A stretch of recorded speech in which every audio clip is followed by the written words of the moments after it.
نحمده ونصلي على رسوله الکریم اما بعد۔ ترجمے والے قرآن پاک کا صفحہ نمبر 984، 27واں پارہ، سورہ نجم، تیسرا رکوع، آیت نمبر 33 تا 41۔ اعوذ باللہ من الشیطان الرجیم، بسم اللہ الرحمن الرحیم۔ أفرأيت الذي تولى وأعطى قليلا وأكدى عنده علم الغيب فهو يرى أم لم ينبأ بما في صحف موسى وإبراهيم الذي وفى ألا تزر وازرة وزر أخرى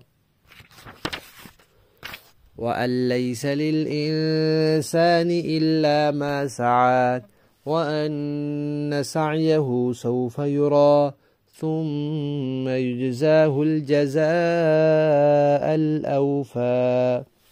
صدق اللہ العظیم۔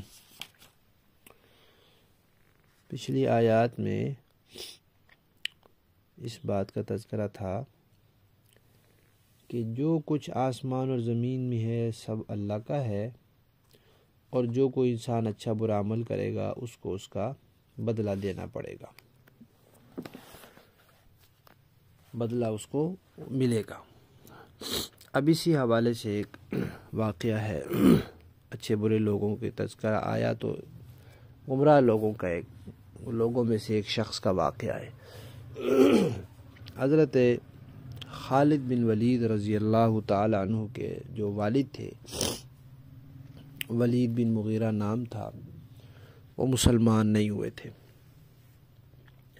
ان کو نبی پاک صلی اللہ علیہ وسلم نے دعوت دی اسلام کی، سمجھایا ہوگا تفصیل سے توحید کا عقیدہ اور آخرت کے عذاب سے ڈرایا ہوگا۔ تو باتیں جب انہوں نے سنی تو ان کی سمجھ میں بات آئی کہ یہ صحیح کہتے ہیں، اور خصوصاً آخرت کے عذاب کا کچھ خوف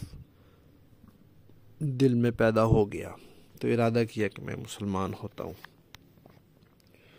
ابو جہل وغیرہ کو اس بات کا پتہ چل گیا، تو انہوں نے کہا کہ یہ تو بڑے آدمی ہیں، سردار بھی ہیں، مالدار بھی ہیں، 13 بیٹے ہیں ان کے، اور خوب ان کے غلام ہیں، تو یہ مسلمان ہو گئے تو یہ سارے مسلمان ہو جائیں گے تو ہمارے لیے مشکلات میں اضافہ ہوگا۔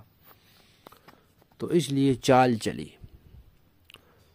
ان کے پاس بندے بھیجے یا خود گیا اور ان سے کہا کہ سنا ہے کہ آپ اپنے باپ دادا کا دین چھوڑ رہے ہیں، آپ صابی ہو رہے ہیں، جیسے آج کل لوگ کہتے ہیں نا بھابی ہو رہے ہیں، تو کہا تو صابی ہو رہے ہیں، اور لوگ کیا کہیں گے، عورتیں کیا کہیں گی کہ اس نے اپنے باپ دادا کا دین چھوڑ دیا وغیرہ وغیرہ۔ تو انہوں نے کہا کہ بھئی بات یہ ہے کہ محمد کی باتیں میری سمجھ میں آئی ہیں اور میں آخرت سے ڈرتا ہوں، کہیں وہاں پکڑ نہ ہو جائے۔ اب مشرکین ویسے تو آخرت کو نہیں مانتے تھے، لیکن کہتے تھے کہ اگر آئی بھی تو یہ جو ہمارے بت ہیں یہ ہمیں بچا لیں گے۔ تو ابو جہل نے چالاکی کی اور کہا کہ بھئی آخرت کی بات ہے تو آپ کے جو کچھ گناہ ہوں گے وہ میں اپنے ذمہ لے لیتا ہوں، ان کی سزا میں بھگت لوں گا، لیکن اس کے لیے آپ مجھے تھوڑے سے پیسے دیں۔ لالچی آدمی تھا۔ انہوں نے کہا جی ٹھیک ہے، پیسے طے ہو گئے کہ اتنے پیسے دوں گا اور میں اسلام نہیں لاتا، میرے گناہ تم اٹھا لینا۔ اس نے کہا جی ٹھیک ہو گیا۔ اب انہوں نے اسلام سے بھی انکار کر دیا، اور اس کو جو پیسے دینے تھے وہ بھی آدھے دیے، باقی پیسے بھی نہیں دیے۔ تو اس واقعے پر پھر یہ آیات نازل ہوئیں کہ ان لوگوں نے کیا آخرت کو مذاق سمجھا ہوا ہے، کہ یہ کہتا ہے جی کہ بھئی مجھے پیسے دے دو میں تمہیں بچا لوں گا۔ اس کو کیا پتا کہ یہ بچا سکے گا یا نہیں بچا سکے گا، یا ان کو کیا پتا کہ میں پیسے دے کے آخرت میں بچ سکوں گا یا نہیں بچ سکوں گا۔ ان کو غیب کا علم ہے کوئی؟ ان کو ساری تفصیلات کا پتہ ہے؟ پھر کہا کہ دیکھو قرآن تو اب نازل ہو رہا ہے، قرآن سے پہلے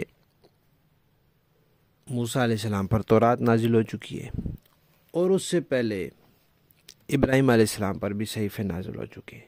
اور موسیٰ علیہ السلام پر صحیفے بھی نازل ہو چکے ہیں۔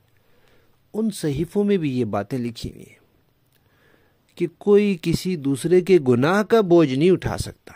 نیکی کا تو ہے، کوئی اپنی نیکی کسی کو دے دے تو ٹھیک ہے، نیکی پہنچ جاتی ہے، لیکن گناہ کر کے کوئی کہے کہ یا اللہ یہ میں نے گناہ کیا ہے، اس کا عذاب فلاں کو دے دے، یہ نہیں ہوتا۔ کوئی کسی کے گناہ کا بوجھ نہیں اٹھاتا، نیکی کا تو اٹھا لیتا ہے۔ تو یہ جو کہہ رہے تیرے گناہوں کا بوجھ میں اٹھا لوں گا، یہ مسئلہ اس نے کہاں سے نکالا ہے؟ ایک تو یہ بات کی کہ موسیٰ علیہ السلام کی اور ابراہیم علیہ السلام کے صحیفوں میں بھی یہ بات درج ہے، اور یہ کہ جو ایمان کی کوشش ہے وہ انسان کی اپنی کام آتی ہے۔ نیکی میں بھی ایک بندہ ایمان لائے اور کہ یا اللہ یہ میرا ایمان فلاں کو پہنچا دے جو دنیا سے کفر کی حالت میں چلا گیا، ایسے بھی نہیں ہوتا۔ ایمانی کوشش اپنی اپنی کام آتی ہے، وہ صرف عملی نیکی ہوتی ہے جو ایک آدمی کر کے اس کا ثواب دوسرے کو پہنچا دیتا ہے۔ تو انسان کے لیے وہی ہے جو اس نے خود کوشش کی، جو اپنی ایمانی کوشش کی، یہاں ایمان لایا، وہ اس کو فائدہ ہے، جو نہیں لایا اس کو کسی دوسرے کا ایمان فائدہ نہیں دے سکتا۔ نوح علیہ السلام کا ایمان ان کے بیٹے کو فائدہ نہیں دے سکا، ابراہیم علیہ السلام کا ایمان ان کے والد کو فائدہ نہیں دے سکا، نبی پاک کا ایمان ان کے چچا کو فائدہ نہیں دے سکا، تو کسی اور کا ایمان بھی کسی دوسرے کو فائدہ نہیں دے سکتا۔ اور پھر یہ کہ انسان کی جو کوشش ہے وہ اس کو نظر آئے گی، دکھائی دی جائے گی، وہاں حساب کتاب ہوگا، اعمال تو لیں گے، دکھائی دے گی کہ بھئی یہ میری کوشش تھی دنیا میں، اور پھر صرف دکھائی نہیں دے گی بلکہ پورا بدلہ بھی دیا جائے گا۔ اب ان آیات میں ابراہیم علیہ السلام کے لیے وفا کا لفظ استعمال ہوا ہے۔ وفا کا معنی ہوتا ہے قول پورا کیا، تو انہوں نے پوری وفاداری دکھائی، جو آزمائشیں آئیں ان پر پورے اترے، جو خواب دیکھا اس کو سچ کر دکھایا، جو بات کہی، جو معاہدہ ہوا اس کو پورے اترے، تو ہر طرح سے انہوں نے وفاداری کا معاملہ کیا۔ اور ایک لفظ آیا ہے عقدہ، عقدہ کا ویسے معنی ہوتا ہے سخت ہو جانا۔ تو یہ ولید کے بارے میں ہے کہ اس نے معاہدہ کیا تھا، پہلے تو کہا ایمان لانے کا ارادہ کیا، پھر وہ بھی نہیں لایا، پھر ابو جہل کو کہا پیسے دوں گا، آدھے پیسے دیے، باقی پیسے بھی نہیں دیے، سخت ہو گیا، تو گویا وہ پیسے دینے سے اس نے ہاتھ کھینچ لیا۔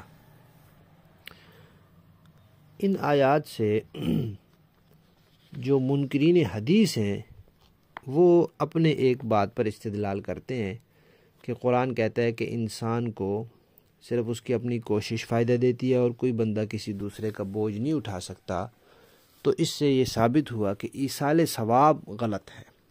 جو انسان خود نیکی کرتا ہے بس وہی ساتھ لے کے جاتا ہے، کوئی دوسرا بندہ نیکی کر کے کسی کو ثواب نہیں پہنچا سکتا۔ یہ منکرین حدیث نے اس سے استدلال کیا ہے، حالانکہ ان کا یہ استدلال غلط ہے، اس لیے کہ قرآن کو خود قرآن اور سنت کی روشنی میں سمجھا جاتا ہے۔ قرآن کتاب ہے اور نبی اس کتاب کے معلم ہے، تو نبی جو کچھ سکھاتے ہیں وہ اس کتاب کی تشریح ہوتی ہے، اس کے مطابق ہوتا ہے۔ لیکن منکرین حدیث ایسے بدبخت ہیں، وہ کہتے ہیں کہ ہماری عقل تو قرآن کی تشریح کر سکتی ہے لیکن نبی کو حق نہیں ہے کہ وہ قرآن کی کوئی تشریح کرے۔ اتنے بدبخت ہیں، اپنی عقل کو جس سے جو معنی سوچتے ہیں وہ تشریح مانتے ہیں، اور جو تشریح نبی پاک نے فرمائی اس کو نہیں مانتے۔ ابھی سورہ طور میں ہم پڑھ چکے ہیں کہ جو نیک لوگ ہیں، نیک باپ دادے ہیں، تو ان کی برکت ان کے ایماندار اولاد کو پہنچے گی۔ تو یہ بھی تو دوسرے کی کوشش ہے نا، لیکن اس کے لیے ایمان کی شرط یہ ہے کہ پہنچے گی اسی کو جو ایماندار ہوں گے۔ اسی طرح قرآن پاک میں دعائیں سکھلائی گئی ہیں۔ کیا دعا ہے؟ ربنا اغفر لنا ولاخواننا الذین سبقونا بالایمان، یا اللہ ہماری بھی بخشش فرما اور ہمارے وہ بھائی جو ہم سے پہلے ایمان لائے ان کی بھی بخشش فرما، اور جو دنیا سے چلے گئے۔ اگر ایک کی دعا دوسرے کو فائدہ نہیں پہنچاتی تو یہ اللہ نے سکھلائی کیوں؟ اسی طرح جنازہ بھی سکھلایا کہ جنازہ پڑھو، جنازے میں دعا کی جاتی ہے، تو اگر دعا کا اس کو فائدہ ہی نہیں تو پھر جنازہ کیوں سکھلایا؟ اسی طرح یہ دعا بھی ہے، ربنا اغفر لی ولوالدی وللمؤمنین، میری بھی بخشش کر، میرے والدین کی بھی، سارے ایمان والوں کی۔ اگر ایک کی دعا دوسرے کو فائدہ نہیں پہنچاتی تو یہ دعا کیوں سکھلائی؟ تو یاد رکھنا چاہیے کہ بہت سے نیک کام تو ایسے ہوتے ہیں کہ وہ انسان اپنی کوشش سے کر کے جاتا ہے، اپنی اولاد کو نیکی کی تعلیم دے کے، دینی تعلیم دے کے جاتا ہے، تو اس کی اپنی کوشش ہوتی ہے، تو اس کو ثواب ملتا رہتا ہے، اور شاگرد تیار کر کے جاتا ہے، کتابیں لکھ کے جاتا ہے، یہ ساری تو اس کی اپنی کوشش ہوتی ہے۔ لیکن اپنی کوشش نہ ہو تو اس کا بھی فائدہ پہنچتا ہے، اور یہاں جو آیت میں بات ہے وہ بتا دی ہے کہ گناہوں کا بوجھ کوئی دوسرا نہیں اٹھائے گا، اور اپنی کوشش سے مراد ایمان کی کوشش ہے، اور حدیث شریف میں جو کہا فائدہ پہنچتا ہے وہ عملی کوشش ہے کہ ایمان اپنا اپنا، ایک کا ایمان دوسرے کو فائدہ نہیں دے گا، اور عمل جو کوئی کر کے دوسرے کو دے دے۔ تو اللہ تعالیٰ کے ہاں ایک عدل ہے اور ایک فضل ہے، ظلم نہیں ہے اللہ کے ہاں۔ تو ایک گناہ کی سزا دوسرے کو دے دینا یہ تو ظلم ہے، یہ اللہ کے ہاں نہیں ہے۔ اور عدل کیا ہے کہ ہر ایک کو اپنے اپنے کیے کا دے، اور فضل کیا ہے کہ ایک نیکی کر کے دوسرے کو پہنچائے تو کہیں ٹھیک ہے، تمہارا حق ہے، تم دوسرے کو دینا چاہ رہے ہو دے دو۔ تو فضل کا معاملہ بھی ہے، عدل بھی ہے، لیکن ظلم اللہ کے ہاں نہیں ہے۔ تو یہ آیت منکرین حدیث کی اس سے استدلال کرنا غلط ہے۔ لفظی معنی دیکھیے، افرأیت، کیا آپ نے دیکھا ہے، الذی، اس کو جس نے، تولا، روگردانی کی ہے، ایمان نہیں لایا، وَأَعْطَى، اور اس نے دیا، قلیلاً، تھوڑا سا مال، وَأَقْدَى، اور پھر ہاتھ کھینچ لیا، رک گیا، پیسے بھی نہیں دیے اس کو۔ أَعِنْدَهُ، کیا اس کے پاس، علم الغیب، غیب کا علم ہے، فَهُوَ يَرَىٰ، کہ وہ اس کو دیکھ رہا ہے کہ ایسے ایسا ہو جائے گا جیسے ہم نے سوچا ہے۔ أَمْ لَمْ يُنَبَّأْ، کیا نہیں خبر دی گئی اس کو، بما، ان مضامین کی، فی صحف موسیٰ، جو موسیٰ علیہ السلام کے صحیفوں میں ہیں، وإبراہیم، اور ابراہیم علیہ السلام کے، الذی وفا، جنہوں نے اپنا قول پورا کیا، پوری وفاداری کی۔ کیا مضامین ہیں؟ ان میں سے 3 مضامین آج کے سبق میں، باقی آگے ہیں۔ پہلا یہ کہ اللہ تازرو، نہیں اٹھائے گا کوئی، نہیں اٹھاتا کوئی، وازرتن، بوجھ اٹھانے والا، وزر اخرى، کسی دوسرے کا بوجھ۔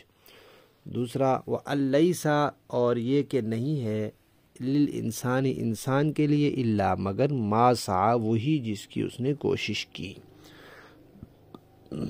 وَأَنَّ سَعْيَهُ، اور تیسرا یہ کہ اس کی کوشش جو ہے، سوف یرا، بہت جلد دیکھی جائے گی، ثم، پھر، یجزاہ، بدلہ بھی دیا جائے گا، الجزاء الاوفی، پورا پورا بدلہ، اس بدلے میں کوئی کمی نہیں کی جائے گی، نیکی کے ثواب میں کوئی کمی نہیں کی جائے گی، اور گناہ کے عذاب میں کوئی اضافہ نہیں کیا جائے گا، ظلم نہیں ہوگا۔ با محاورہ دیکھیں جی، أفرأيت الذي تولى وأعطى قليلا وأكدى أعنده علم الغيب فهو يرى أم لم ينبأ بما في صحف موسى وإبراهيم الذي وفى۔ اے پیغمبر، بلا آپ نے اس شخص کو بھی دیکھا ہے جو حق سے منہ موڑ گیا اور جس نے تھوڑا سا دیا پھر رک گیا؟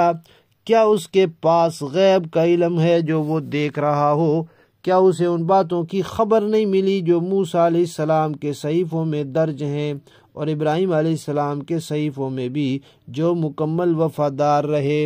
أَلَّا تَزِرُ وَازِرَةٌ وِزْرَ أُخْرَى وَأَن لَّيْسَ لِلْإِنسَانِ إِلَّا مَا سَعَىٰ وَأَنَّ سَعْيَهُ سَوْفَ يُرَىٰ ثُمَّ يُجْزَاهُ الْجَزَاءَ الْأَوْفَىٰ۔ یعنی یہ درج ہے کہ کوئی بوجھ اٹھانے والا کسی دوسرے کے گناہ کا بوجھ نہیں اٹھا سکتا، اور یہ کہ انسان کو خود اپنی کوشش کے سوا کسی اور چیز کا بدلہ لینے کا حق نہیں پہنچتا، اور یہ کہ اس کی کوشش ان قریب دیکھی جائے گی، پھر اس کا بدلہ اسے پورا پورا دیا جائے گا۔ صدق اللہ العظیم۔